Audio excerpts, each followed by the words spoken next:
నమస్తే అండి.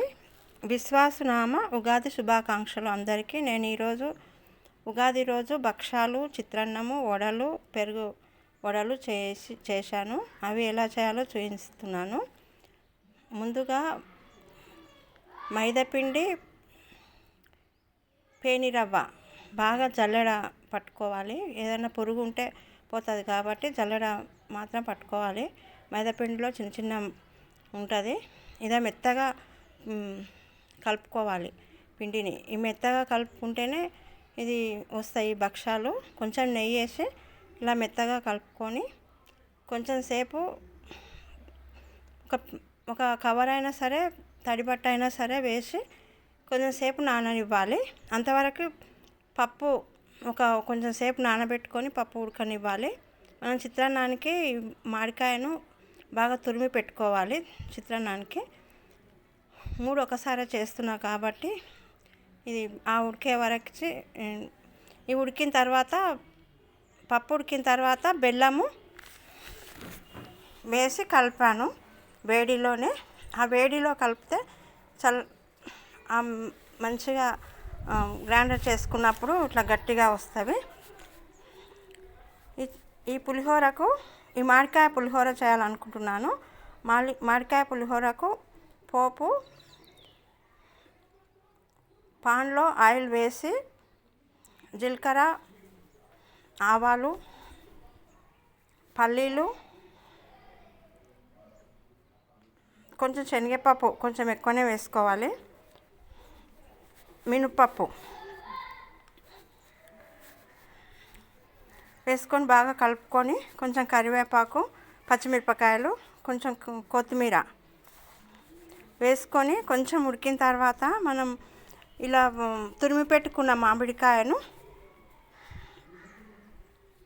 వేసుకొని కొంచెం సేపు మగ్గనివ్వాలి.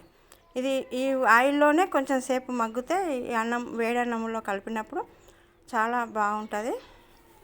కొంచెం సేపు మగ్గనివ్వాలి.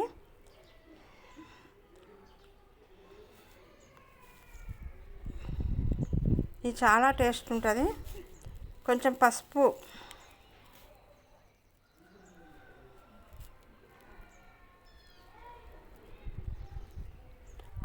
వేసి కలుపుకోవాలి.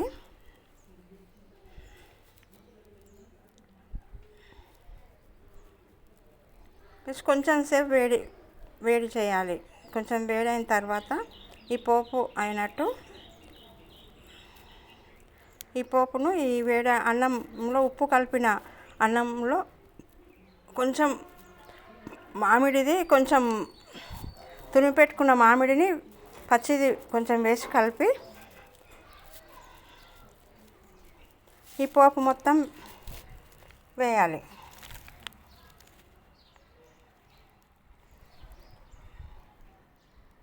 వేసి బాగా కలుపుకోవాలి. పొడి పొడిగా వచ్చేటట్టు బాగా అంతా కలిసేటట్టు ఉప్పు, ఈ పల్లీలు, ఈ మామిడికాయ అంతా కలిసేటట్టు బాగా కలపాలి. ఇది చల్లారిన తర్వాత చేతితోటైనా కలుపుకోవచ్చు. ఇప్పుడు కాలుతుంది కాబట్టి చెంచాతోటి కలిపి తర్వాత చేతితో కలిపి పక్కకు పెట్టుకోవాలి. చిత్రాన్నం రెడీ. ఈ చిత్రాన్నం మీకు నచ్చినట్లయితే లైక్ చేయండి. చాలా బాగుంది.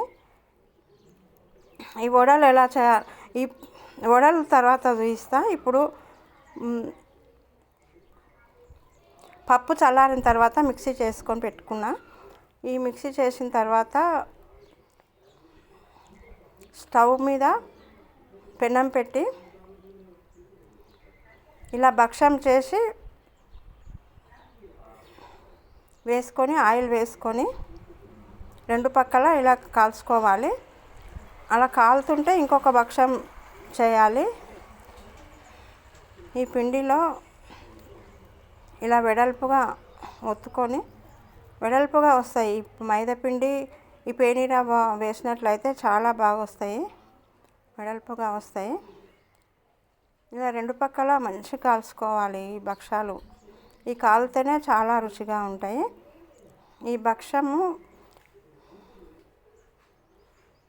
ఇలా చేతిలో కొంచెం తీసుకొని కొంచెం అది పిండి ఎంత తీసుకున్నామో ఆ పూర్ణం అంతే తీసుకొని ఇలా పేపర్ మీద ఆయిల్ రాసి ఇలా బాగా పెద్ద సైజు వచ్చేటట్టు ఒత్తుకోవాలి. ఇలా అన్నీ ఇలానే భక్షాలు మొత్తం ఇలానే చేసుకోవాలి. చాలా బాగా వస్తుంది భక్షాలు ఇలా చేస్తే. గోధుమ పిండి భక్షాలు కూడా చేయొచ్చు, కానీ అవి కొంచెం లావు వస్తాయి, మందం వస్తాయి. కాబట్టి ఎప్పుడైనా ఈ పేనిరవ్వ మైదా పిండి వేస్తే చాలా బాగుంటాయి, రుచిగా కూడా ఉంటాయి. ఈ భక్షాలు అందరూ చేసుకోవాలని కోరుకుంటున్నాను. ఈ ఉగాది రోజు అందరూ భక్షాలే చేసుకుంటారు.